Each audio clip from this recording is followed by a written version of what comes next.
திருப்தி தான். ஆனால் முழுமையான திருப்தி இல்லைன்னு தான் நான் சொல்லுவேன். ஏன்னா நாங்கள் வந்து முழுமையான ஆயுள் தண்டனை அட மாதிரி எதிர்பார்க்கிறோம். குறைஞ்சது ஒரு 10 முறையாவது பெண்கள் பாதுகாப்பு மையத்துக்கு நாங்கள் அழைத்து விடுத்திருந்தோம். ஆனால் அவங்க யாருமே உதவி செய்யலை. பெண்கள் முன்வரும்போது இதை இருட்டடிப்பு செய்வதற்கான நிறைய முயற்சிகள் நடந்தது. எவிடன்ஸ் ப்ரூவ் பண்ணியிருக்கிறாங்க. இந்த மாதிரி அது ஃப்ளைட் மோடில் இருந்தது அப்படின்னு நீதிமன்றத்தால் பரிந்துரைக்கப்பட்டு 3 ஆணையர்களை கொண்டு இந்த வழக்கை வந்து விசாரித்தாங்க. அந்த விசாரணைக்கெல்லாம் நான் ஆஜராக இருந்தேன். அரசு தரப்பு சாட்சி 5ஆக என்னை விசாரணை இது பண்ணாங்க. நான் சாட்சியத்துக்கு வந்திருந்தேன்.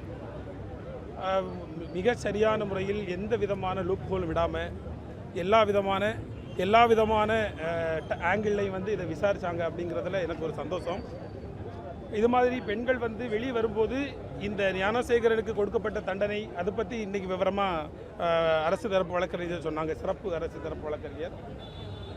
ஆனால் அது தாண்டி நிறைய இந்த புகார் வந்து வெளிவரக்கூடாது அப்படிங்கிற மாதிரி பெண்கள் முன்வரும்போது இதை இருட்டடிப்பு செய்வதற்கான நிறைய முயற்சிகள் நடந்தது. அந்த முயற்சியை தான் நான் இன்றைக்கி உங்கள் முன்னாடி சொல்கிறதுக்கு நான் விளைகிறேன். எப்படின்னா 181 பெண்களுக்கு சமூக நலத்துறையாக கொடுக்கப்பட்ட ஒரு எண் இருக்குது, 181. அந்த நம்பருக்கு ஃபோன் பண்ணால் பெண்கள் பாதுகாப்புக்காக அவங்க உழைப்பாங்க அப்படின்ற நம்பி நாங்கள் குறைஞ்சது ஒரு 10 முறையாவது பெண்கள் பாதுகாப்பு மையத்துக்கு நாங்கள் அழைப்பு விடுத்திருந்தோம். ஆனால் அவங்க யாருமே உதவி செய்யலை. அப்புறமா அதையும் எஸ்ஐடி விசாரிச்சிருந்தாங்க. அது மாதிரி கோட்டூர்புரம் காவல்துறை ஆய்வாளர் அவர்கள் வந்து ஒரு 2 ஆண் போலீஸை வச்சு இந்த பெண்ணை விசாரிக்கிறதுக்கு முதல்ல முயற்சி பண்ணாங்க. அதெல்லாம் குற்றம், இது நார்மலாக இருக்கிற அந்த நடைமுறைக்கு எதிரானது அப்படின்னு சொல்லியிருக்கிறோம். இன்றைக்கும் நான் ஸ்னேகப்பிரியா மேம் பெரிய ஒரு பங்காற்றினாங்க இதுக்கு. அவங்கள என்னையும் பார்த்து பேசியிருந்தேன். அவங்க சொன்னாங்க அவங்க மேலெல்லாம் துறை ரீதியான நடவடிக்கை எடுக்கிறது பரிந்துரை செய்யப்பட்டிருக்கு. அதனால் அவங்க வந்து நடவடிக்கை எடுப்பாங்க அப்படின்ற மாதிரி சொல்லியிருக்கிறாங்க. ஆமாம், எனக்கு இந்த வழக்கில் திருப்தி தான். ஆனால் முழுமையான திருப்தி இல்லைன்னு தான் நான் சொல்லுவேன். ஏன்னா நாங்கள் வந்து முழுமையான ஆயுள் தண்டனை அட மாதிரி எதிர்பார்த்தோம். நான் அந்த மாதிரி எதுவும் சொல்லலை. செப்பரேட்டாக 3 வருஷம் ஒவ்வொரு அப்படி தான் தீர்ப்பு பொதுவாக அறிவிப்பாங்க. ஆனாலும் அது ஒரு எந்த விதமான பரிந்துரையும் பண்ணலை. மேடம் சொன்ன மாதிரி முழுமையான தீர்ப்பு விவரங்கள் வரல, தண்டனை மட்டும் தான் அறிவிச்சாங்க. இதன் மூலமாக என்ன கன்சென்ஸை தெரிவிக்கிறாங்க, என்ன பரிந்துரை செய்கிறாங்க அப்படின்னு எதுவுமே தீர்ப்பில் வந்து இல்லை. ஞானசேகரன் மட்டும் தான் குற்றவாளியா, பின்னாடி யாராக இருக்காங்க நீங்கள் நினச்சிருக்கீங்களா? உன்னோட முடிச்சுட்டா? ஆமாம், முதல்ல அந்த பாதிக்கப்பட்ட பெண் வந்து சம்பவம் நடந்தது முடிஞ்சதுமே முதல்ல கான்டாக்ட் பண்ணது என்ன தான். நான் தான் அதை போலீஸுக்கு கொண்டு வந்தேன். சைபர் கேம் கொண்டு போனோம். அப்புறமா மகளிர் உதவி மையத்துக்கு கொண்டு போயிருந்தோம். அதுக்கப்புறமா இங்கே கட்டுப்பாட்டு அறைக்கு காவல்துறை கட்டுப்பாட்டு அறைக்கு தகவல் சொல்லித்தான் அது வந்து இதாச்சு. அது என்னுடைய எண்ணிலே தான் போச்சுது முதல் புகார். அது சம்பந்தமான எந்த விதமான அந்த நேரத்தில் வந்து அது அவங்க சொன்னது நடந்ததெல்லாம் உண்மைதான். ஆனால் வந்து ஃபாரன்சிக் ரிப்போர்ட்டு அப்புறமா சயின்டிஃபிக்காகவும் அவங்க சொன்ன மாதிரி எவிடன்ஸ் ப்ரூவ் பண்ணியிருக்கிறாங்க. இந்த மாதிரி அது ஃப்ளைட் மோடில் இருந்தது அப்படின்ட்டு சொல்லியிருக்காங்க. கவர்மெண்ட் ஏதாவது அப்சர்வேஷன் கொடுத்துருக்காங்களா ஜட்ஜு?